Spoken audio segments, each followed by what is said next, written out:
చాలామంది మేము తెలివైన వారము అని అనుకుంటారు. పూర్వం పెద్దలు ఒక మాట చెప్పేవారు, తాళిని తన్నేవాడు అక్కడ ఉంటే దాన్ని తలను తన్నేవాడు వేరొకడు ఉన్నాడని. అజ్ఞానంతో మనం ఎదుటివాడిని చూసి ఒక చిన్న చూపు చూస్తుంటాం. అది కులపరంగా కానివ్వండి, డబ్బు పరంగా కానివ్వండి, మతం పరంగా కానివ్వండి, అనేక విషయాల్లో వారిని చిన్న చూపుగా చూసి మనకంటే తక్కువ వాడని, వాడికి మాట్లాడటం చేత కదని, నాకంటే జ్ఞాని వాడు కాదని, నాకున్నటువంటి జ్ఞానం ప్రపంచంలో ఇంకెవరికి లేదని ఒక ఆలోచన కలిగిన వ్యక్తులుగా మరి ఎదుటి వారిని చిన్న చూపుగా చూడటం, ఇక్కడ కించుపరిచే విధంగా ప్రవర్తిస్తుంటారు. యేసు ప్రభు వారు మరి చాలా చోట్ల సువార్తమానం చెప్తున్న సమయంలో ఒక ధర్మశాస్త్రోపదేశకుడు యేసు ప్రభు దగ్గరకు వచ్చాడు. వచ్చి ఆయన ఏమనంటే, నేను నిత్య జీవానికి వారసుని కావాలనుకుంటున్నాను, మరి నేనేం చేస్తే మరి నిత్య జీవానికి వారసుని అవుతాను అని అడిగాడు.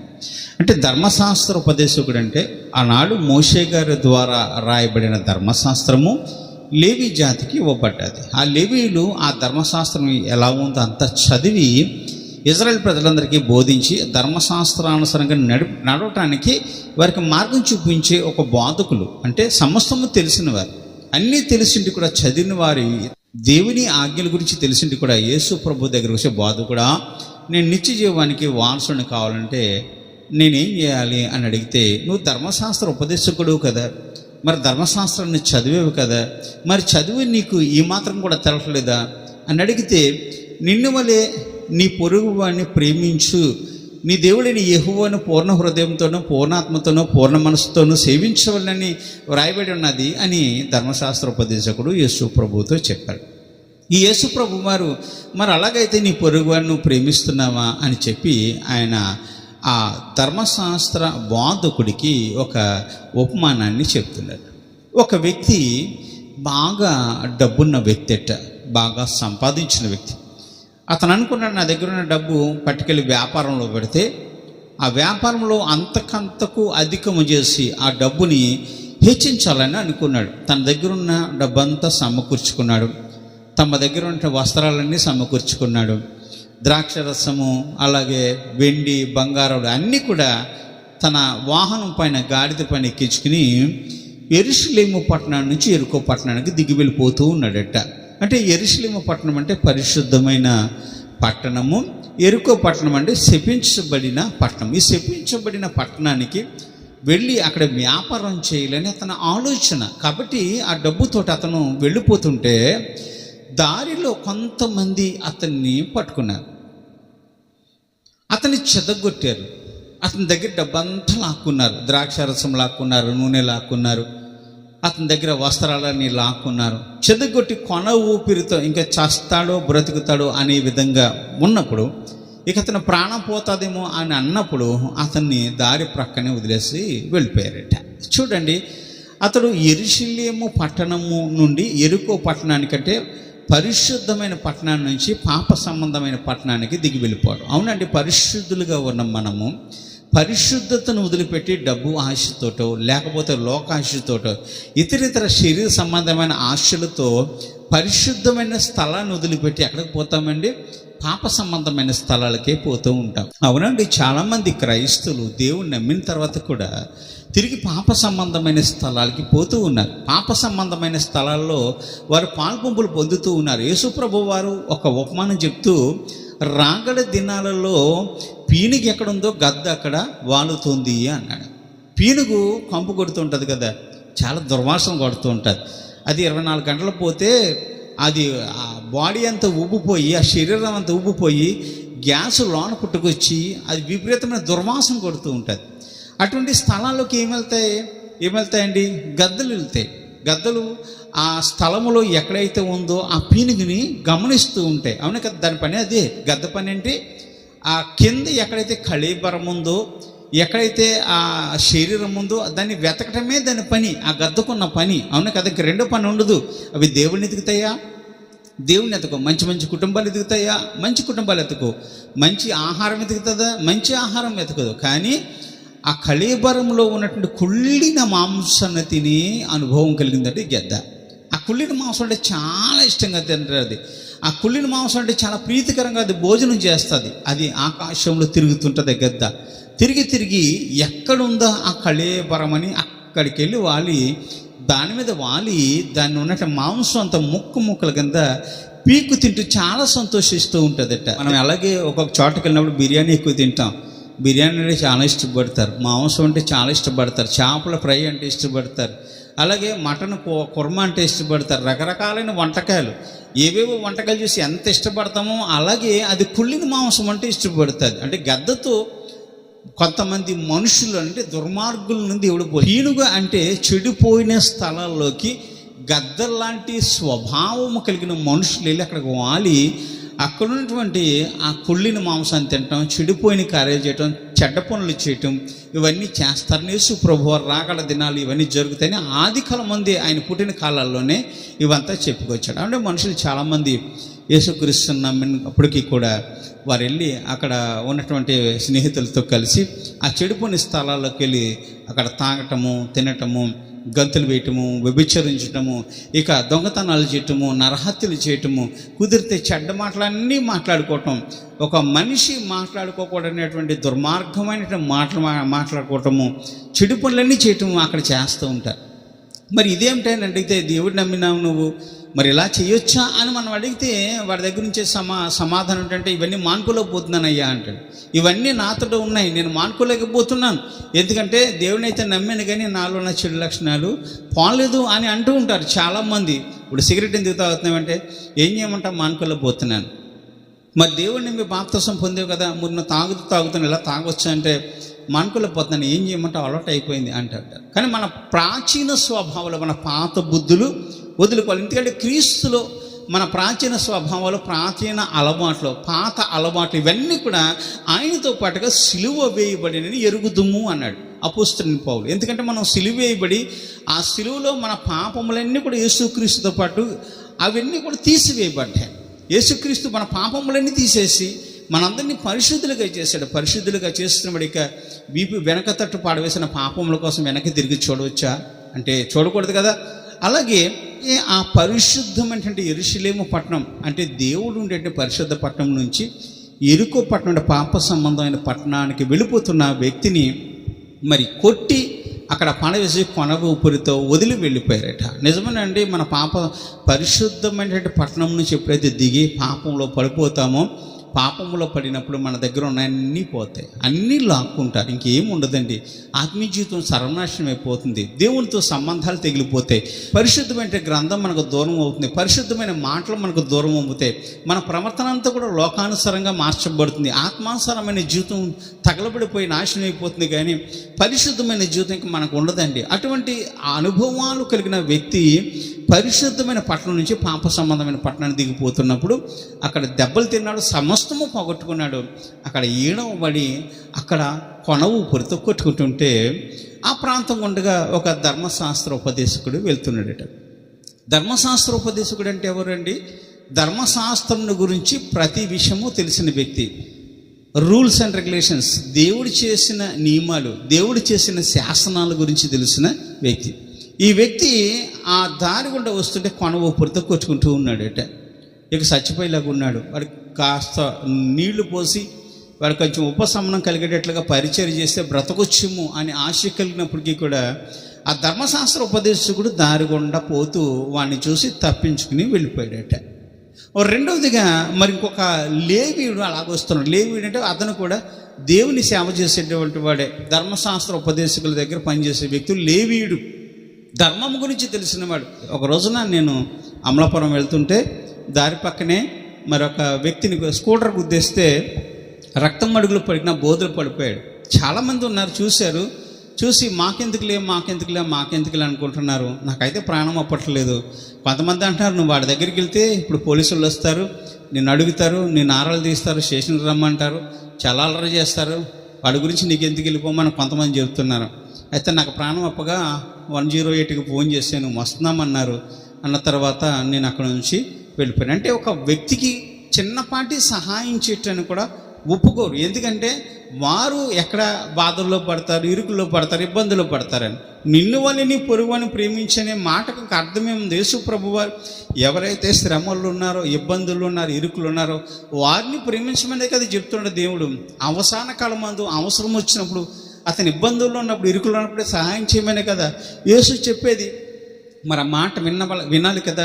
ధర్మశాస్త్ర ఉపదేశకుడు అంతా చదివి దాంట్లో రాయబడిన మాట ప్రకారం నిన్ను వలె నీ పొరుగువాని ప్రేమించు అనే మాటను మర్చిపోయి ఆ లేవీయుడు అలాగే ఈ ధర్మశాస్త్ర ఉపదేశకుడు కూడా ఆ కొన ఊపిరితో ఉన్న వ్యక్తిని వదిలిపెట్టి వెళ్ళిపోతూ ఉన్నారట. నేను ఇప్పుడు ఇతను ధర్మశాస్త్ర ఉపదేశకుడు అయి ఉండి లేవీయుడేంటి తన ధర్మాన్ని మర్చిపోయినప్పుడు ఇతను పరలోక రాజ్యం వెళ్తాడా, నిత్య జీవానికి పోతాడా అంటే యేసు ప్రభుని అడిగేది ఏంటంటే నిత్య జీవానికి పోవటానికి నేను ఏం చేయాలని అడుగుతున్నాడు.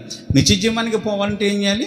ధర్మశాస్త్ర ఉపదేశకుడైనా, లేవీడైనా, ఏ వ్యక్తి అయినా సరే దేవుని సేవకుడిగా ఉన్న ప్రతివాడు, అలాగే దేవుని బిడ్డగా మార్చబడిన ప్రతివాడు కూడా పొరుగువాడిని ప్రేమించాలి. నిన్ను వలె నీ పొరుగువాడిని ప్రేమించాలి. నిత్య జీవానికి వెళ్ళాలంటే అదే చెయ్యాలి. దేవునికి స్తోత్రం.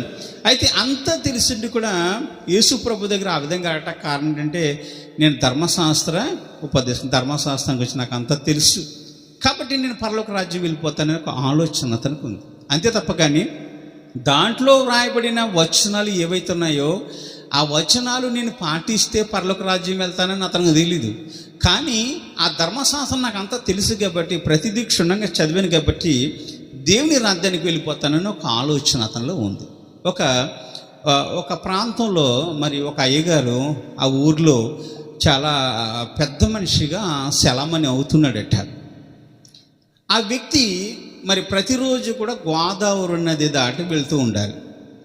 నది దాటి అవతల ఉన్నట్టు ప్రాంతంలో తను ఇంటికి వెళ్తూ ఉండాలి. ఆ ప్రాంతం నుంచి ప్రతిరోజు గోదావరి నది దాటి యువతల ప్రాంతానికి వచ్చి ఈ ప్రాంతంలో అందరి దగ్గర మరి పెద్ద మనిషిగా చలామణి అవుతూ ఆ ఊర్లో సేవ చేస్తూ ఉన్నాడట. సేవ చేస్తూ ఉంటుంటే ఒక రోజున మరి ఆ పడవలోకి ఆ ఊర్లో సేవ ముగించుకుని తిరిగి వస్తుంటే ఆ గోదావరి నదిలో ఉన్నట్టు ఒడ్డునుంటే పడవ దగ్గర మరి చాలామంది నిలబడి ఉన్నారు, కొంతమంది పడవలో కూర్చున్నారు. వెంటనే దాంట్లో ఒక వ్యక్తి అన్నాడు, అయ్యగారు వస్తున్నారు, మీరందరూ దిగిపోండి అని అంటే అందరూ దిగిపోయారు. దాంట్లో కొంతమంది వ్యక్తులు మరి అక్కడ నీళ్లు తీసి ఆ నీళ్లతో ఆ పడవంతా కడిగేసి ఆయన కూర్చోబెట్టారట. అతను వెళ్తుంటే ఇక మళ్ళీ కూడా ఆ పడవలో ఎవడో వెళ్ళటానికి వీల్లేదు. ఇక బయలుదేరి వెళ్తూ ఉన్నాడట. మరి మరి ఆ గోదావరి మధ్యలోకి అతను వెళ్ళేసరికి మరి అక్కడ ఈ వ్యక్తి ఆ పడవ నడిపి వ్యక్తిని అడుగుతున్నాడట, ఏమోయ్ నీకు ధర్మశాస్త్రం గురించి తెలుసా అన్నాడట. తెలియదన్నాడంట. జ్ఞానశాస్త్రం గురించి తెలుసా అన్నాడంట. తెలియదయ్యా అన్నాడంట. రకరకాల ప్రశ్నలు అడిగాడంట. నీకు ఆ మంత్రం వచ్చా, ఈ మంత్రం వచ్చా అని అన్ని రకాల మంత్రాల గురించి అడిగాడంట. అన్ని శాస్త్రాలు తెలుసా అన్నాడంట. తెలియదని అన్నాడంట. నువ్వు వ్యర్థమైన వాడవయ్యా అన్నాడట. అన్నసరికి కాసేపు అయ్యేసరికి ఆ పడవ నడిపి అతను ఈ వ్యక్తితో అంటున్నాడు, అయ్యా మరి మీకు అంత జ్ఞానం ఉంది కదా, మరి ఈత శాస్త్రము తెలుసా అని అడిగాడట. అయ్యా నాకు ఈత శాస్త్రం అంటే నాకు తెలీదు అని అంటే, అయితే ఇక్కడ మరి పెద్ద సుడుగును ఉంది, కాసేపుల్లో ఈ పడవ మునిగిపోతుంది, కాబట్టి నీకు ఈత శాస్త్రం తెలుసుంటే కనుక నీవు తప్పించుకోగలిగితే, లేకపోతే కనుక నీ చావు నువ్వు వచ్చావని అతను ఆ చుడుగుణం పక్కన దూకేసి అతను ఈదుకుంటూ ఒడ్డుకొచ్చాడు. కాసేపటికి ఆ చుడుగుణంలో పడి ఆ పడవతో సహాగా అతను మునిగిపోయి చనిపోయాట. మనకు కావాల్సింది ఏంటంటే ధర్మశాస్త్రము బాగా చదివేసినంత మాత్రాన, పరిశుద్ధ గ్రంథము ప్రతి అక్షరము మన మనసులో ఉన్నంత మాత్రాన ప్రయోజనం లేదు. కానీ ఈ అక్షరము మనసులో నుండి ఒక కార్యము చెయ్యాలి. మనసులోని ఒక అక్షరము మన మనసును కదిలించి దేవుని ఆజ్ఞ ఏమైతే చేస్తుందో ఆజ్ఞ ప్రకారం బయట మనుషుల దగ్గర కార్యాలు చెయ్యాలి. నిన్ను వల్లిని పొరుగుని ప్రేమించు అని రాయబడిన ఈ మాట మన మనసులో ఉంటే సరిపోదు. కానీ చదివినంత మాత్రానే ప్రయోజనం లేదు. కానీ చదివిన దాన్ని కార్యాచరణలో పెడితే దానికి ప్రతిఫలం ఉంటుంది. ఇది తెలిసినంత మాత్రాన పరలోక రాజ్యం వెళ్ళమండి. ఇది తెలిసిన తర్వాత దీని అనుసారం జీవిస్తేనే పరలోక రాజ్యం వెళ్తాం. అయితే మాకు ఎన్ని శాస్త్రాలు తెలుసున్నా, ఎంత విద్య తెలుసున్నా, ఏం తెలుసున్నా కానీ తప్పించుకునే సమయానికి, ప్రభు వచ్చే సమయానికి, రాకడ సమయానికి మనకి జ్ఞానము లేకపోతే, దేవుని వాక్యానుసారం మనం జీవించకపోతే, దేవుడు చెప్పినట్టుగా మనం బ్రతకకపోతే, దేవుడు వచ్చేసరికి ఆయన ఉగ్రతలో నుంచి ఎవరు కూడా తాను తప్పించుకోలేరు. మనం తప్పించుకుంటే అదే చేయాలి. అంత పెద్ద వాడ కట్టిన నోవాహు గారు ఏమనుకోవాలి, ఇదిగో నేను ఇంత పెద్ద వాడ కట్టాను కదా, ఆ మూల నేను ఉండాలి, ఈ మూలం చిన్న కొడుకు ఉండాలి, ఆ మూలం పెద్ద కొడుకు ఉండాలి అని రకరకాలుగా అందరికీ కూడా విభాగాలు బిగించాలి. చాలానికి వెళ్తే ఒక ప్రాంతంలో ప్రార్థన జరుగుతుంటే మరి ఆమె ఆ తల్లిగారు ఏదో ప్రార్థన పెట్టించుకుని నాతో కొంతమందిని తీసుకెళ్ళిన తక్కుంటే ప్రార్థన అయిపోయిన తర్వాత నేను బయటకు వచ్చి కూర్చున్నాను. ఒక ఆమె దాంట్లో తన ఆ ఇంటి యజమానురాలు కొడుకుని పిలిచి, మీ అమ్మగారు ఇక్కడ పడుకున్నారంటే ఇక్కడ పడుకోకూడదు, ఇక్కడ పండుకోవాలి, ఇంట్లో పడుకోమనండి, ఆ ఇంట్లో పడుకుంటే మీకు మంచిది కాదండి అని చెప్పిందంట. చెప్పేసరికి ఆ మాట తన కొడుకు విన్నాడు. అంటే ఈవిని నాకు ఫోన్ చేశాడు, అయ్యా మరి కొంతమందిని మీరు తీసుకొచ్చారు, అటువంటి స్త్రీలను నా దగ్గరికి తీసుకురాకండి, ఎందుకంటే ఇంటికి వచ్చి లంకిలు పెడుతున్నారు, ఆ ఇంట్లో మా అమ్మగారు పడుకోండి, నేను ఇక్కడ హాల్లో పండుకోవాలంట, పిల్లలతో ఉన్నవాడిని నేను ఇంట్లో పడుకోకుండా హాల్లో పడుకుంటాను అయ్యగారు, ఒకసారి ఆలోచించండి. ఇవన్నీ కూడా విశ్వాసం లేనటువంటి వారు చేసే పనులు. విశ్వాసం ఉన్నటువంటి వాడు దేని మీద ఆధారపడతాడు? దేవుని మీద ఆధారపడతాడు. దేవుడు ఎక్కడ నిలబడితే అక్కడ నిలబడటానికి ఇష్టపడతాడు, అంతే తప్ప కానీ ఒక ఇంట్లో ఈ మూలన పడుకున్నంత మాత్రాన ఈ మూలన పడుకున్నంత మాత్రాన మన సమస్యలు తీరిపోవు, లేకపోతే కోటీశ్వరులము కామండి, అంతే తప్ప కానీ ఈ మూల పడుకుంటే జయము, ఈ మూల పడుకుంటే జయము కాదండి. ఎక్కడ ఉన్నప్పటికీ కూడా మంచి మనస్సు కలిగి దేవుని వాక్యం మనతో ఉంటే, దేవుని వాక్యానుసారం జీవిస్తే ఎక్కడున్నా సరే నువ్వు ఫలిస్తావు, అభివృద్ధి చెందుతావు. ఆ రోజున ఆ విధంగా చెప్పడం వల్ల ఆ ఇంట్లో గొడవలు వచ్చాయంట. క్రైస్తవులు అనేటువంటి వారు చాలామంది కూడా దేవుని నమ్మి కూడా తమకున్నటువంటి విశ్వాసాన్ని కోల్పోవటం చాలా విచిత్రం, చాలా అన్యాయం, ఇది చాలా దుర్మార్గము. దేవుని నమ్మి ప్రతివాడు కూడా ఎక్కడ దేవుడు నిలబడితే అక్కడ నిలబడటానికి ఇష్టపడాడు. నోవాహు రోజున ఏం చేశాడు, తను వాడ కట్టుకున్నప్పటికీ కూడా నేను ఈ పక్కన ఉండాలి, నువ్వు ఈ పక్కన ఉండాలి, ఈ పక్కన ఉండాలని అతను అనలేదు. కానీ దేవుడు పంపించబోయే ఆ మహా ఉగ్రత నుంచి ఎలా తప్పించుకోవాలా అని మాత్రమే ఆలోచించాడు. ఆ ఆలోచన మేరకే అతను వాడ కట్టాడు. ఆ ఆలోచన మేరకే దేవుడు చెప్పినట్లుగా ప్రతి ఒక్క జీవిని పోషించాడు. ఆ 40 పగలు 40 రాత్రులు వర్షం కురిచినప్పుడు, ఆకాశ తుమ్ములు విప్పబడినప్పుడు, పాతాళపు తుమ్ములు విప్పబడినప్పుడు, ప్రచండమైన వరద నీటు ఆ భూమి మీదకి వచ్చినప్పుడు, మహాప్రళయం భూమి మీదకి వచ్చినప్పుడు, ఆ వరదతో ఈ పడవ పైకి లేపబడినప్పుడు అది వెళ్ళే దిశగా నోవాహు ప్రయాణం చేశాడు తప్ప కానీ ఆ పడవ ఇలాగెళ్ళకూడదు, ఇలాగెళ్ళాలి అనుకుంటే ఆ వరద ప్రవాహం ఎటు పోతాడో ఎవరికి తెలియదు. కానీ ఆ పడవలోకి వచ్చి దేవుని చిత్త ప్రకారం ఆ పడవ ఎలాగెళ్తే అలాగే అతను చూశాడు. కానీ ఈ పడవ ఇలాగెళ్ళాలని తెడ్డేద్దాం, ఈ పడవ ఇలాగెళ్తానని గెడేద్దాం, నేను ఆ పక్కకి వెళ్తాను ఈ పక్క వెళ్తానని నోవాహు అనుకోలేదు. నోవాహు అనుకున్నది ఒకటే, నా దేవుని చిత్త ప్రకారం ఇదిగో నన్ను పడవలో కూర్చున్నాను, ఈ వాడ ఎలా నడిస్తే దేవుని చిత్తం అలాగే అనుకున్నాడు. ఆ వాడ అలా నడిచి ఆఖరిలో ఆరారాతు పర్వతం మీద నిలిచిందంట. అది దేవుని చిత్తం, దేవునికి స్తోత్రం, హల్లెలూయా. ప్రియులారా, మనము ఏదైనా సరే చేసే ముందుగా విశ్వాసంతో ఉండటం అనేది నేర్చుకోవాలి. ఆ రోజున ధర్మశాస్త్ర ఉపదేశకుడు ఇంటి కూడా మరి అతను అనుకున్నది ఏంటంటే, నేను ధర్మశాస్త్రాన్ని బాగా చదివేశాను, యేసు ప్రభువుకు ధర్మశాస్త్రం గురించి తెలియదు, ఆయన ఏదో చెప్తున్నా పైన చెప్తున్నాడు, ఇప్పుడు శోధించాలి, వెళ్ళి ఇతనిలో జ్ఞానం ఎంత ఉందో తెలుసుకోవాలి, ఇతని జ్ఞానక తెలుసుకోవాలి. మన జ్ఞానంతో పరిశుద్ధ గ్రంథం చదివేశాం కాబట్టి ప్రతి వచనం కూడా ఆయన మీద మనము ప్రయోగిస్తే, శోధిస్తే ఆయన ఓడిపోతాడు. మనం గొప్పవాళ్ళు అవ్వాలనే ఒక ఆలోచన కలిగిన వాడు ధర్మశాస్త్ర ఉపదేశకుడు యేసు ప్రభువును శోధించడానికి వచ్చి, ఇప్పుడు నిత్య జీవానికి నేను వారసుని అవ్వాలంటే ఏం చేయాలని అడిగితే, నిన్ను వాళ్ళు నీ పొరుగుని ప్రేమించాలని రాయబడింది, నువ్వే చెప్తున్నావు కదా, అది పాటిస్తే నిత్య జీవానికి వారసుడు అవుతావు అని చెప్పి అంటున్నాడు. ఒక కథ చెప్తూ అంటున్నాడు, ఇదిగో ఆ ఎరుకో పట్టణం నుంచి వచ్చి పడిన వ్యక్తి దగ్గర ధర్మశాస్త్ర ఉపదేశకుడు వదిలిపెట్టి వెళ్ళిపోయాడు, లేవీయుడు కూడా వదిలిపెట్టి వెళ్ళిపోయాడు. కొన ఊపిరితున్న వ్యక్తిని ఆదుకోవటానికి ఇంకెవరూ లేరు. అదే సమయంలో ఆ ప్రాంతం గుండా ఒక గాడిద మీద ఒక వ్యక్తి ప్రయాణం చేసుకుంటూ వస్తున్నాడు. ఆ వ్యక్తి చూడటానికి వెలివేయబడిన వ్యక్తిలాగా ఉన్నాడు, నీచాతి నిజంగా కనిపిస్తున్నాడు. కానీ ఆ వ్యక్తి వస్తూ ఆ కొన ఊపిరితున్న వ్యక్తి దగ్గరికి వెళ్ళాడు.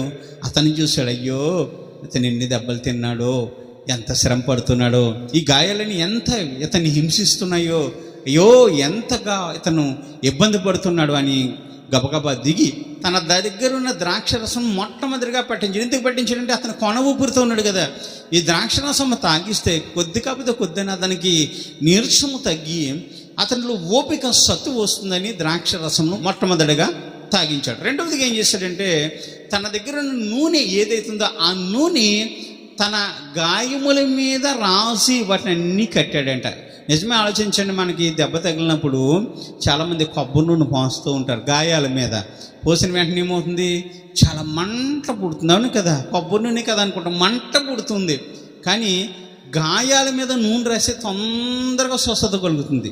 అంతేకాకుండా ఆ గాయము ఏమంటుందంటే ఇంకా బాధ పెట్టకుండా అది చక్కగా తొందరగా మాడుపడుతూ ఉంటుందంట. ఆ రోజుల్లో ఒలివ నూనెని వాళ్ళు ఏం చేసేవారు? నూనె బొడ్డుల్లో వేసుకుని వెళ్ళేవారు. ద్రాక్ష రసం ఎక్కడికి వెళ్ళినా మంచినీళ్ళు వల్లే పట్టుకుని వెళ్తూ ఉండేవారు. ఆ మంచినీళ్ళగా అది తాగుతూ ఉండేవారు.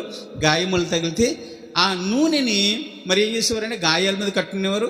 అదే నూనెని ఏం చేసేవారు? సిద్ధిల మీద పోసి వెలిగించుకుని రాత్రి సమయంలో వారు ఉండటానికి అనేకమైన చోట్ల ఏర్పాటు చేసుకునేవారు.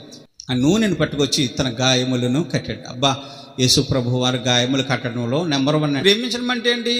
ప్రేమించడం అంటే పొరుగువాడి దగ్గరికి వెళ్ళి అతను కష్ట నష్టాల్లో ఉన్నప్పుడు సహాయం చేయటమే కదా. కొన ఊపిరితో ఉన్నటువంటి వాడికి కొంచెం మంచినీళ్ళు పోయటమే కదా సహాయం అంటే. అంతే కదా, వాళ్ళ వదిలిపెట్టేస్తామా? మనం సహాయం చేయగలిగి ఉండి కూడా సహాయము చేయలేకపోవటము ధర్మ విరుద్ధము. మనం సహాయం చేయగలిగినంతసేపు కూడా సహాయం చేస్తూనే ఉండాలి. మన వల్ల ఒకటి జీవితం నాశనం అయిపోకూడదు, మన వల్ల ఒకడు జైలుకి పోకూడదు, మన వల్ల ఒకడు చచ్చిపోకూడదు, మన వల్ల ఒకడు కృషించిపోకూడదు, మనల్ని బట్టి ఒకడు నాశనానికి పోకూడదు, మనల్ని బట్టి ఒక కుటుంబం ఆశీర్వదించబడాలి. అదే ఎదుటివాడికి చేసే సహాయము. మన చేతనైనటువంటి సహాయం చేయాలి, లేకపోతే నోరు ముసుగుని కూర్చోవాలి. దేవునికి స్తోత్రం. అంతే తప్ప కానీ మనం ధర్మ విరుద్ధమైన కార్యాలు చేసి దేవునికి వ్యతిరేకంగా జీవిస్తే దేవుడు మనల్ని హెచ్చిస్తాడా? హెచ్చించుడు. ధర్మ విరుద్ధమైన కార్యములు చేసిన ప్రతివాడు కూడా నిత్యనాశనానికి పోతాడు, కానీ జీవములోనికి ఎప్పుడు వెళ్ళాడు. నిత్య జీవానికి వెళ్ళాలంటే నీ పొరుగు వాడిని ప్రేమించడం నేర్చుకోవాలి. ఆ వ్యక్తి అతను నూనె రాసి ద్రాక్షరసం తాగించిన తర్వాత అతన్ని 2 చేతుల మీద ఎత్తుకుని తన వాహనం మీద పండుకొని పెట్టాడంట. వాహనం అంటే ఏమిటి? గాడిద. ఈ రోజుల్లో మోటార్ సైకిళ్ళు, మనకి వాహనాలు, జీపులు వాహనాలు, లేకపోతే బస్సులు వాహనాలు, ఇంకా ఇతర వాహనాలన్నీ మనం వాడుతూ ఉంటాం. ఆ రోజుల్లో ఏమున్నాయి? వాహనం అంటే గాడిద. మరియమ్మ గారు కూడా మరి యేసు ప్రభు వారిని తీసుకునే కదా చిన్నప్పుడు ఐగుప్తు దేశము గాడిదనెక్కి ప్రయాణం చేశారు. బిలాం గారు కూడా గాడిదనెక్కే ప్రయాణం చేశారు. చాలామంది బైబిల్లో ఉన్నటువంటి వారు చాలామంది ఆ రోజుల్లో గాడిదనెక్కినే ప్రయాణం చేశారు. ప్రధానంగా దాని గురించి నీ పొరుగు అని గాడిదనైనాను దొంగిలించవద్దని రాయబడ్డది. గాడిద అంటే వాహనము. ఆ వాహనాన్ని ఎవరూ దొంగిలించకూడదు. అటువంటి వాహనం మీద ఎక్కి వెళుతున్న ఆ వ్యక్తి చూసి వెంటనే తన వాహనం మీద ఆ వ్యక్తిని పండుకొని పెట్టాడట. మెల్లింగా తీసుకుంటూ ఊరు చివన మరి ఆ రోజుల్లో పూటకూళ్ళ వారు ఉండేవారు. ఎలాగంటే ఇప్పుడు కూడా చాలామంది ఉంటారు అక్కడక్కడ, కొన్ని చోట్ల బొంబే అటు ప్రాంతాల్లో ఉంటారు చాలామంది. వారు ప్రొద్దుటే రాత్రి అన్నం వండేస్తారు. అన్నం వండేసి ఒక గుండెకి నిండా లేకపోతే ఒక బిందె నిండా అన్నం పోసేసి అన్నంలో నీళ్లు పోసేసి రాత్రి అలా ఉంచేస్తారు. రాత్రి తెల్లవారులో అన్నం నీటిలో నాంతనే ఉంటుంది. తెల్లారి పొద్దునే రావగానే ఒక ప్లేట్ ఇచ్చి ఆ ప్లేట్లో ఇంత అన్నం పెడతారు. ఆ చేతితో తీసి అన్నం పెడతారు. గట్టి కూడా ఉపయోగించారు. చేయి తీసి చేతితో తీసుకొచ్చి అన్నం పెడతారు. అన్నం పెట్టగానే వాడు కొంచెం చిల్లర ఇస్తాడు. ఆ చిల్లర అదే కుండలో వేసుకుంటారు.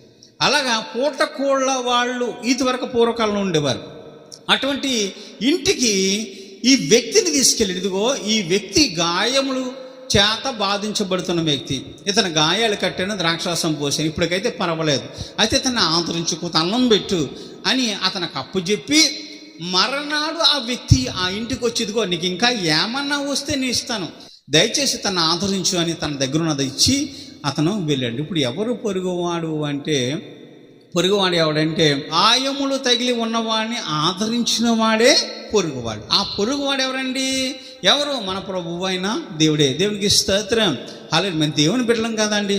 మన దేవుని బిడ్డలమైనప్పుడు ఆయన యొక్క గుణగణాలన్నీ కూడా మనం సంతరించుకోవాలి. ఆయన ఏం చేస్తే మనం కూడా అదే చేయాలి. చాలామంది తల్లిదండ్రులు ఏం చేస్తే పిల్లలు అదే చేస్తుంటారు. మా నాన్నగారు ఆయన ఎలా నడిస్తే మేము అలాగే నడిచేవాళ్ళం, ఎలా పరుగులు తీస్తే మేము అలా పరుగులు తీసాం, ఆయన అన్నం తినే విధానం చూసి మేము కూడా అలాగే చేసేవాళ్ళం. తండ్రి ఎలా చేస్తుంటే పిల్లలు కూడా అలా చేసేవారు. అలాగే యేసు ప్రభు వారు కూడా ఏ విధమైన జీవితం జీవించాడో అలాగే పిల్లలు కూడా అనుసరించాలి కదండి. పిల్లలు అనుసరిస్తేనే కదా, ఆయనను అనుసరించినప్పుడే కదా యేసుక్రీస్తుని పోలి నడిచేది. యేసుక్రీస్తు పోలి నడిచిన ప్రతివాడు కూడా సన్మార్గంలో కదా నడిచేది. యేసు ప్రభు ఎంతమందిని ఆదుకున్నాడు, ఎంతమందికి జీవాన్ని తెచ్చిపెట్టాడు. ఆఖరిలో శిలువ మరణాన్ని కూడా ఆయన చక్కగా ఆనందంగా సంతోషంగా భరించాడు. ఎందుకోసము? తన పొరుగు వారు బ్రతకాలని, తన పొరుగు వారు అందరూ కూడా దేవుని సన్నిధానానికి రావాలని, ఆయనతో పాటు పరలోక రాజ్యంలో కూర్చోవాలని తండ్రి ఆశ. కాబట్టి యేసుక్రీస్తు బిడ్డలు ఎలా ఉండాలంటే యేసుక్రీస్తు ఎలా నడిస్తే అలాగే నడవడానికి ఇష్టపడాలి. ఎందుకంటే ఆయన మన కన్న తండ్రి. కన్న తండ్రి ఏ విధంగా ప్రవర్తిస్తున్నాడో అలా ప్రవర్తించేటది. వేరొకనిలాగా ప్రవర్తిస్తున్నాము అంటే, వేరొకళ్ళలాగా జీవిస్తున్నామంటే మనము యేసు ప్రభు యొక్క బిడ్డలం కాదండి. ఎవరి బిడ్డలము? ఆది నుంచి నరహంతకుడైనటువంటి ఆ సాతాను యొక్క బిడ్డలమే. ఆడి కోరిక ఏంటంటే నరహత్య చేయటం, చంపటము, వ్యభిచరించడము, దొంగతనం చేయటము. ఈ పనులన్నీ కూడా ఎవడు చేయిస్తాడు? ఆది నుంచి ఉన్నట్టు నరహంతకుడు ఒకడు ఏబేల్ని చంపించాడు చూసారా కయ్యూని చేత. ఆ నరహంతకుని యొక్క సంతానమే మనం. దేవుని బిడ్డలమైతే ఎలా ఉండాలి? దేవుని వలె మనందరం ప్రవర్తించాలి. దేవుడు ఎలా చేస్తే అలా చేయాలి. నరహంతకుని బిడ్డలమైతే నరహంతకుని బిడ్డలుగానే ప్రవర్తిస్తాం. చంపడము, పొడవడము, తిట్టడము, కొట్టడము, ఎదురువాణి నాశనం చేయడం, కుటుంబాల పాడు చేయడం, ఇది నరహంతకుల యొక్క బిడ్డలు చేసే పని. మన దేవుని బిడ్డలు కాబట్టి దేవుని యొక్క బిడ్డలు ఎంత పరిశుద్ధంగా ఉంటే అంతగా తండ్రిని పోలి నడిచిన వారు అవుతారు. దేవునికి స్తోత్రం, హల్లెలూయా. ప్రియులారా, ఆలోచించండి, ఎవరు పొరుగువారంటే యేసు ప్రభు వారు ఆ రోజున ఆ దెబ్బలు తగిలిన వ్యక్తి దగ్గరికి వచ్చి అతనికి శ్వేత తీర్చి చక్కగా మరి ద్రాక్షరసం ఇచ్చి తన నూనెతో గాయములు కట్టి ఏం చేశాడంటే అతన్ని ఆదరించాడు. అతనే పొరుగువాడు. నిన్ను వల్ల నీ పొరుగువాడిని ప్రేమించాడు. ఇతను ఎవరంటే వెలివేయబడిన సమరయుడు అన్నాడు. సమరయుడు అంటే వెలివేయబడిన వాళ్ళు. ధర్మశాస్త్రం ఎలా ఉంటుందో వాళ్ళకి తెలిసినప్పటికీ కూడా దాన్ని బోధించలేరు వాళ్ళు. అలాగే దేవుని భయం అంటే వాళ్ళకు ఉంది, కానీ దేవుని ధర్మశాస్త్రం తెలిసింటి కూడా చెడ్డ పనులు చేసేటువంటి వారికంటే కూడా దేవుని భయం ఉండి మరి ఏ చెడ్డ పని చేయనటువంటి వారు వెలివేయబడినటువంటి వారి సమరయులు. ప్రియులను ఆలోచించండి, మనకు అన్నీ తెలుసు అనుకుంటే పొరపట్టే. మనకేమీ తెలియదు, ధర్మశాస్త్రం గురించి కూడా మనకు సరిగ్గా తెలియదు. ఏమి తెలిసినా ఏమి తెలియకపోయినా మనం ఎప్పటికప్పుడు దేవుని యందు భయభక్తులు కలిగి ఉండి జ్ఞానముతో ఉండటే మేలు. యెహోవా యందు భయభక్తులు కలిగి ఉండుటే మేలు. మనకి ఏమీ తెలియదు అనుకోవాలండి, ప్రపంచమంతా మనకేమీ తెలియదు అనుకోవాలండి. తెలుసున్నప్పటికీ ఒకటి నాకు ఏమీ తెలియదు, ఒక నిర్వీర్యమైన మనిషిని అని అనుకోవాలండి. కానీ తెలుసున్నది ఏదో ఆ ఎదురువాడికి పంచిపెట్టడానికి చూడాలి. ఆ తెలుసున్నది ఏదో ఎదురువాడు మంచి కోసం, బాగు కోసం దాన్ని ఉపయోగించాలి తప్ప కానీ మన మంచి కోసం దాన్ని ఉపయోగించుకోకూడదండి. అటువంటి వాడు మన మంచి కోసం మనం ఉపయోగించినటువంటి వాడు ఎవడైనా సరే పొరుగువాడిని ప్రేమించలేడు, నిత్య జీవానికి కూడా వారసుడు కాలేడు. ఎటువంటి వారు దేవుడికి కావాలంటే పొరుగువాడిని ప్రేమించేటువంటి వాడే దేవుడికి కావాలి. పొరుగువాడిని ఆదరించేవాడే దేవుడికి కావాలి. పొరుగువాడిని మంచి చెడ్డల కోసం ఆరాటపడేవాడే దేవునికి కావాలి. ధర్మశాస్త్రంలో చదివి ఆ ధర్మశాస్త్రంలో ఉన్న ప్రతి వాక్యాన్ని కూడా ఆహ్వాసన పట్టిన ఆ వ్యక్తి, ఈ ధర్మశాస్త్రం చదివిన ప్రతి ఒక్క వ్యక్తి కూడా ఆ ధర్మశాస్త్రానుసారం జీవించే వ్యక్తులే దేవునికి కావాలి. అటువంటి వారే కదండి దేవుని రాజ్యానికి వెళ్ళేది. ప్రియులరా, మనకి కలిగినంతలో పొరుగువానికి సహాయం చేయడానికి, ఇబ్బందులు అంటే వారిని ఆదుకోవటానికి, మాట సహాయం చేసి అతనికి ఓపుకినివ్వటానికి మనందరం సిద్ధ మనసు కలిగి ఉండాలి. యేసు ప్రభు బిడ్డలు ఎలా ఉండాలో ఆ విధంగా జీవించాలి తప్ప కానీ మనకు సహాయం చేయగల శక్తి ఉన్నప్పటికీ కూడా అక్కడ వదిలిపెట్టి తప్పుకోకూడదండి. పొరుగువాడు నీ దగ్గరికి వచ్చి అప్పు ఇమ్మని అడిగినప్పుడు, ధర్మశాస్త్రంలో చెప్పే మాట, నీ పొరుగువాడు నీ దగ్గరికి వచ్చి అప్పు ఇమ్మని అడిగినప్పుడు నీ దగ్గర ఉండి కూడా ఇవ్వకుండా మాత్రం ఉండకూడదట. తన బిడ్డలు తనను అనుసరించాలని, ధర్మశాస్త్రానికి విధేయులై ఉండాలని, యెహోవా యందు భయభక్తులు కలిగి ఉండాలని ప్రభువైన యేసు మనందరినీ కోరికని ఇదిగో ఈ రోజున పరిశుద్ధులుగాను నిష్కలంకమైన బిడ్డలుగాను నిందరాతులుగాను మనందరిని నిలబెట్టాడు. ఇందుని బట్టి దేవునికి స్తోత్రములు చెల్లిందాం. హల్లెలూయా. యేసు ప్రభు వచ్చినప్పుడు భూమి మీద ప్రతి వాక్యాన్ని ఆయన అనుసరించాడు, తండ్రి చెప్పినట్లుగానే జీవించాడు. తిరిగి తన ప్రయాణము తండ్రి దగ్గరికి కొనసాగించడం కోసం భూమి మీద ఉన్నప్పుడు ఆయన గోచాడి తండ్రి దగ్గర ప్రార్థన చేసి ఆయన పాతాళ అగాధమునకు పోయి మరి తిరిగి తండ్రి చేత లేపబడి 3వ దినం పునరుద్ధానుడై పరలోక రాజ్యంలో తండ్రితో తండ్రి కుడి పార్శ్వమున కూర్చుని ఆయన ప్రపంచం మొత్తాన్ని ఏలుతూ ఈ రోజున ప్రపంచం మొత్తానికి రారాజుగా మార్చబడి, నీవు కూడా దేవుని కుమారుడు, దేవుని కుమార్తె అయితే ఈ రోజున తండ్రితో కూర్చుంటే ప్రపంచం మొత్తానికి కూడా రారాజుగా నిన్ను చేయబోతున్నాడు. పరలోక రాజ్యంలో తండ్రి కుడి పార్శ్వమున కూర్చొని యేసు ప్రభు పక్కన నువ్వు కూడా కూర్చొని కనుక ఆయనను పోలి నడవాలి. ఆయన ఏ విధంగా చేస్తే అవే విధంగా మనం జీవించిన రోజున మన జీవితాలు మార్చబడతాయి. మనందరం కూడా ఈరోజు చక్కగా చిన్నగా